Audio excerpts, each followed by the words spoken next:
అందరికీ నమస్కారం. ఎప్పట్లాగే మన అక్షరాల తోవ 8వ వార్షికోత్సవం వచ్చింది. అదొక పండగలాగా మనం జరుపుకోబోతున్నాం. మీ అందరికీ తెలిసిందే. ప్రతి సంవత్సరం కూడా అక్షరాల తోవ త్రయం దాసరోజు, నామ, రాచమల్ల వీళ్ళు ముగ్గురు కూడా కవిత్రయం అని పేరు, సాహితీ త్రయం కూడా. వారు భిన్నమైన రంగాల్లో నిష్ణాతులు అవుతూనే వారు ముగ్గురు కలిసి అక్షరాల తోవను స్థాపించి అప్పటి నుంచి ఇప్పటి వరకు చక్కటి సాహిత్య సేవ చేస్తున్నారన్న విషయం మీ అందరికీ కూడా తెలిసిందే. ఎక్కడెక్కడి నుంచో 2 రాష్ట్రాల నుంచి తెలుగువారు ఎక్కడైతే ఉన్నారో వారందరికీ కూడా జాతీయ స్థాయిలో కథలు, కవితల పోటీలు పెట్టి వారికి బహుమతులు ఇవ్వడము, పెద్ద ఎత్తున చక్కటి కార్యక్రమాన్ని నిర్వహించడం మనం చూస్తూనే ఉన్నాము. ప్రతిసారిలాగే ఈసారి కూడా వారం వారం కవితా పోటీలు నిర్వహించారు.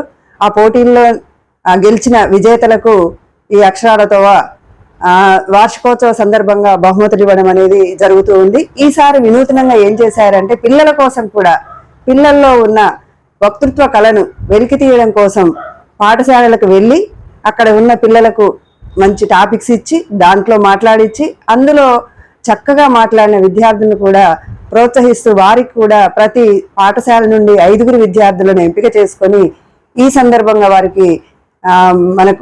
వారికి ప్రోత్సాహకంగా వాళ్ళని గౌరవిస్తూ, అభినందిస్తూ, వాళ్ళకి శుభాకాంక్షలు తెలియజేస్తూ, వాళ్ళ భవిష్యత్తుకు ఒక మంచి బాట వేస్తూ వారి కోసమని ఈ యొక్క కార్యక్రమాన్ని కూడా నిర్వహిస్తూ ఉన్నారు. ఇంత చక్కటి కార్యక్రమాలని వినూత్నంగా నిర్వహిస్తున్న సాహిత్య సంస్థలంటూ ఎక్కడా కనబడలేదు, చాలా అరుదుగా ఉంటాయి.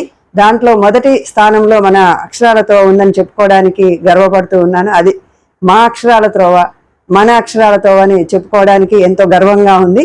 మరి ఈ యొక్క అక్షరాల తోవ 8వ వార్షికోత్సవం మార్చి 1వ తేదీ జెడ్పీ హాల్ ఖమ్మంలో జరగబోతుంది. మీ అందరూ కూడా సాహితీవేత్తలు, సాహితీ అభిమానులు, ఇందులో బహుమతి పొందిన విజేతలు అందరూ కూడా వచ్చి ఈ సభను విజయవంతం చేయాలని, ఇది మన సభ, మన అక్షరాల తోవ అని మర్చిపోకూడదని తెలియజేస్తూ అందరికీ మరొకసారి స్వాగతం, సుస్వాగతం పలుకుతూ ఉన్నాను.